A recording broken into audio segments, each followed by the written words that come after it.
sa Legazpi Public Market dahil merong nagtanong merong nag-request na follower na ipakita mo ang presyo kung magkano. So tara, tingnan natin. Punta tayo sa karnihan. Tara.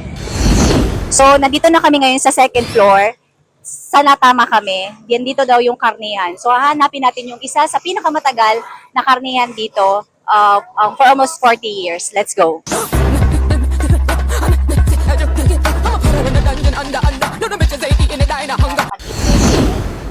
So, ini ang pwesto ninda sa second floor. So, dahil nga dito sa ating comment, napakita daw ang mga presyo. Tara, interview natin yung owner. Let's go.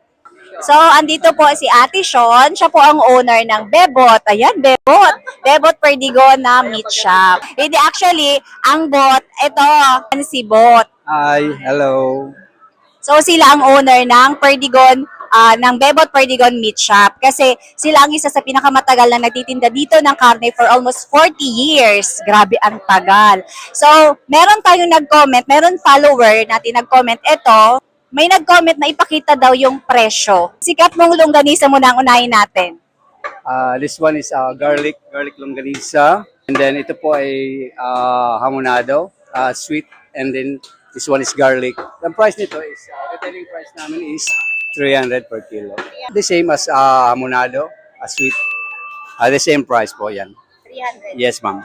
This one, ma'am, pata. Front is 280 per kilo. And then this one back, 260 per kilo. About the meat, madam, ang price natin is 340 per kilo. The same as giniling. In general, part, pare-parehas po ang prices niyan. Atay po is 300 per kilo po. Ganun ang price namin sa ngayon. So, nagbabago po ang price depende po sa demand and... And supply po. Ganun ang nangyayari dito sa public market.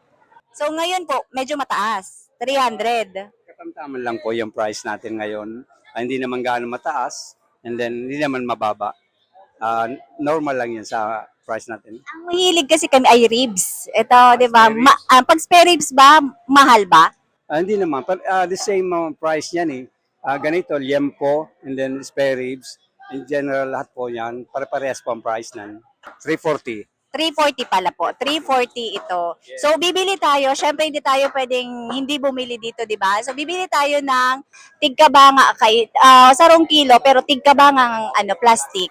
So, bibili tayo ng longganisa kasi favorite ko dito ang longganisa. Masarap, walang taba. Invite ko yung mga suki namin, yung hindi pa suki, pumunta po dito sa aming stall. High quality po ang aming meat. At the same time, masarap po ang aming longganisa. Proven na po yan at paulit-ulit po silang bumibili at nag-order ng aming longganisa. Dahil high quality rin po yan. Masarap ang longganisa nila, walang taba.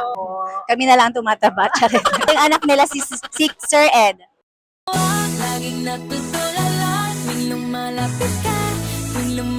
Sir Ed, single ka pa ba?